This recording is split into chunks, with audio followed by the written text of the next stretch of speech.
FIR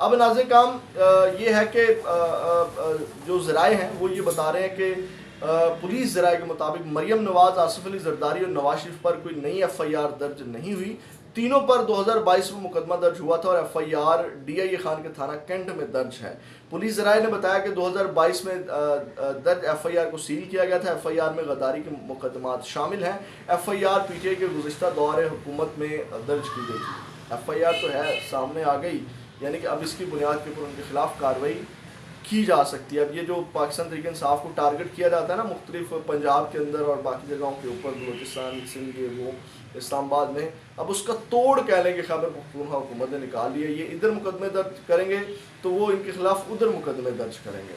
اس کے بعد ناظرین کام ایک تو یہ معاملہ ہے. اس کے بعد ایک اور خبر لے لیجئے، وہ یہ ہے کہ پاکستان تحریک انصاف کو ڈپٹی کمشنر اسلام آباد کی جانب سے 30 مارچ کو جلسہ کرنے کی اجازت نہیں دی گئی، جبکہ اجازت مانگی گئی تھی اور لیکن اس کے اوپر جو ہے وہ ڈٹے ہوئے ہیں. وہ کہتے ہیں نہیں ہم جلسہ کریں گے اور یہ تمام معاملات. اب ناظرین کام جو اس وقت جو بھارت والا معاملہ ہے یا باقی جو چیزیں ہیں وہ میں آپ کے سامنے رکھ دیتا ہوں.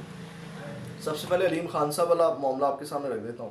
علیم خان کے حوالے سے ایک چیز سامنے آئی ہے اور وہ یہ کہ علیم خان کی سوسائٹی پارک ویو کو 11,000 کنال دینے کا نوٹیفکیشن راوی اربن ڈیولپمنٹ اتھارٹی یعنی کہ روڈا کی جانب سے ان کی جو این او سی ہے جاری کر دیا گیا، جو علیم خان کے دستے راست یا فنڈ مین کہہ لیں، ان کے یعنی کہ سجا بازو کہہ لو، شعیب صدیقی کے نام نوٹیفکیشن جاری کر دیا گیا ہے. اب یہی وہ وجہ تھی کہ یہی وہ چیزیں علیم خان عمران خان سے چاہتے تھے کہ جناب یہ چیزیں ہمیں دی جائیں اور یہ تمام چیزیں، اور عمران خان جو ہے وہ علیم خان کی باتیں نہیں مانتا تھا. جو وجہ بنی یہ وزارت اعلیٰ، یہ تمام چیزیں نہیں تھی. اور جہانگیر ترین کے ساتھ بھی یہی معاملات تھے، کیونکہ جہانگیر ترین بھی اپنے آپ کو جو ہے وہ عمران خان کے بعد اپنے آپ کو جو ہے وہ چیئرمین تحریک انصاف یا بڑے لیول کے اوپر وہ دیکھنا چاہتے تھے یا عمران خان کو بائی پاس کرنا چاہتے تھے، اور کوئی وجہ نہیں تھی. ایک تو ناظرین کا خبر یہ ہے. اس کے بعد جو خبر لے لیجیے افغان بارڈر والی، وہ یہ ہے کہ افغان ایک تو آپ کو پتہ ہے کہ جو ابھی حال ہی میں اس حوالے سے بھی خبر ہے، لیکن وہ ویڈیو بڑی لمبی ہو جائے گی، وہ اگلے ولاگ میں آپ کے ساتھ شیئر کروں گا.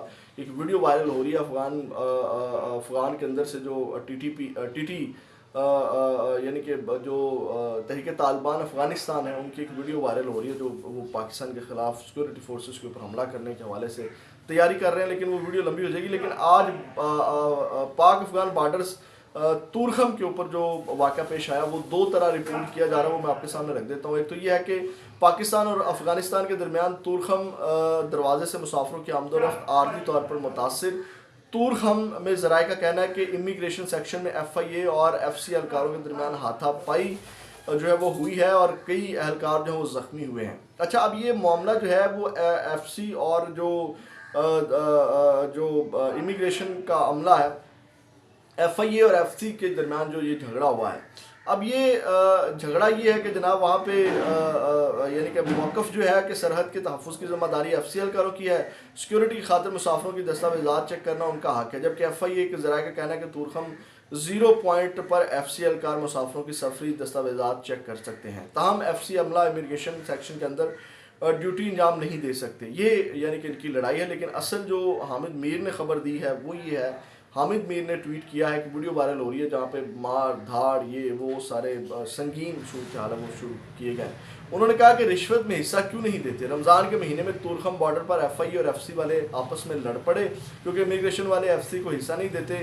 اور یہ انہوں نے خبر دی کہ یعنی کہ جو ایف سی والے ہیں وہ ایف آئی اے والوں کو، یعنی کہ یہ رشوت کا معاملہ اور آپس میں جو ہے وہ بندر بانٹ ہے کہ جناب جو رشوت وغیرہ اکٹھی ہوتی ہے دوسرے میں بانٹ کے کیوں نہیں کھاتے. تو یہاں پہ بڑی وہاں پہ وہ جو امیگریشن والی ساری صورتحال وہ متاثر ہوئی، وہاں پہ بڑی بھگدڑ مچی اور بڑی صورتحال وہاں پہ جو ہے وہ خراب تورخم کے بارڈر کے اوپر ہوئی ہے. یہ صورتحال ہمارے بارڈروں کے اوپر جو تعینات سیکورٹی ہے، ایف آئی اے والے ہیں وہ آپس میں رشوت کے اوپر لڑ رہے ہیں. اور جب گورنمنٹ جو ہے وہ اوپر فارم 47 والی ہوگی، دھاندلی سے آئی ہوئی ہوگی، تو پھر نچلی سطح کے اوپر بھی دھاندلی ہوگی کہ جناب پھر کوئی روک ٹوک والا معاملہ نہیں ہے. جیسے کہ یہ اہم اپڈیٹس تھی اب تک کی. بڑی اہم چیزیں میں نے آپ کے ساتھ ڈسکس کرنی ہے اور وہ تحریک انصاف کے حوالے سے ہیں کہ اس وقت تحریک انصاف کی جو اصل جنگ ہے کیا اس سے وہ پیچھے ہٹ گئی ہے. کیونکہ شیر افضل مروت کے کچھ بیانات آئے ہیں اور شیر افضل مروت کے حوالے سے کچھ ایکسکلوزیو ڈیٹیلز ہیں یہ تمام چیزیں جو ہیں وہ اگلے بلاگ میں آپ کے ساتھ میں ڈسکس کروں گا کہ تحریک انصاف اپنے اصل پرپس سے یا جن کے ساتھ ان کی اصل جنگ تھی اس سے پیچھے ہٹ چکی ہے، اور کیا تحریک انصاف جو ہے کمپرومائزڈ ہو چکی ہے. یہ بڑی ایکسکلوسیو ڈیٹیل آپ کے ساتھ رکھیں. اس کے لیے زیادہ سے زیادہ چینل کو سبسکرائب کر لیجیے گا، اور جو نوٹیفیکیشن کے لیے جو ہے وہ گھنٹی کا بٹن جو ہے وہ اس کو آن کر لیجیے گا. اپنا بہت زیادہ خیال رکھیے گا. پاکستان زندہ باد.